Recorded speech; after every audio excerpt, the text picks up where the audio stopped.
حضرت سیدنا امام جعفر صادق رضی اللہ تعالی عنہ کی ولادت 17 ربیع النور یعنی 17 ربیع الاول 83 سینہ ہجری 83 سینہ ہجری میں پیر شریف کے روز مدینہ منورہ میں ہوئی۔ آپ کی کنیت ابو عبداللہ اور ابو اسماعیل جبکہ لقب صادق، فاضل اور طاہر ہے۔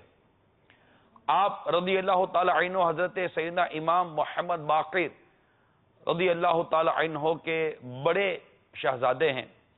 آپ کی والدہ حضرت سیدتنا ام فردہ رضی اللہ تعالی عنہ امیر المومنین حضرت سیدنا ابو بکر صدیق رضی اللہ تعالی عنہ کی پوتی تھی۔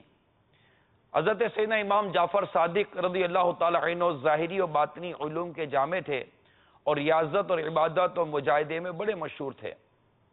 تو یہ آپ کا بڑا ایک مختصر سا میں نے تعارف بیان کیا کہ وہ بھی اس نیت کے ساتھ کہ آج ہماری ایک بہت بڑی جنریشن، بہت بڑی نسل ہوتی ہے کہ جسے ہمارے بزرگوں کے احوال پتہ نہیں ہوتے۔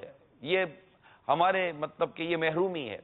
ہمارے ہاں اداکاروں کے نام اور اداکاروں کا پوری بایوگرافی، یہ جو ہسٹری ہے اس کو بایوگرافی کہتے ہیں، پورا وہ بایو ڈیٹا، تقریباً بایوگرافیاں ہمارے لوگوں کو پتہ ہوتی ہیں کہ جناب کس ایکٹر میں کیا، وہ کب پیدا ہوا، اس کی برتھ ڈے کب ہے، بلکہ لوگ برتھ ڈے سیلیبریٹ کرنے کے لیے ان کو تحفے بیچتے رہتے ہیں۔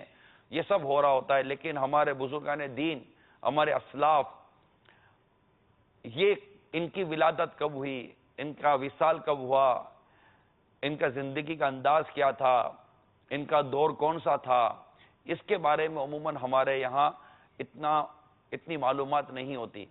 تو یہ دعوت اسلامی کے مدنی ماحول کی یہ برکت بھی ہے کہ الحمدللہ دعوت اسلامی میں ان بزرگان دین کے ایام منائے جاتے ہیں، ان کے عرس منائے جاتے ہیں، ان کے جشن ولادت کی خوشیاں منائی جاتی ہیں، اور یہ مدنی چینل پر براہ راست نشر بھی کیا جاتے ہیں۔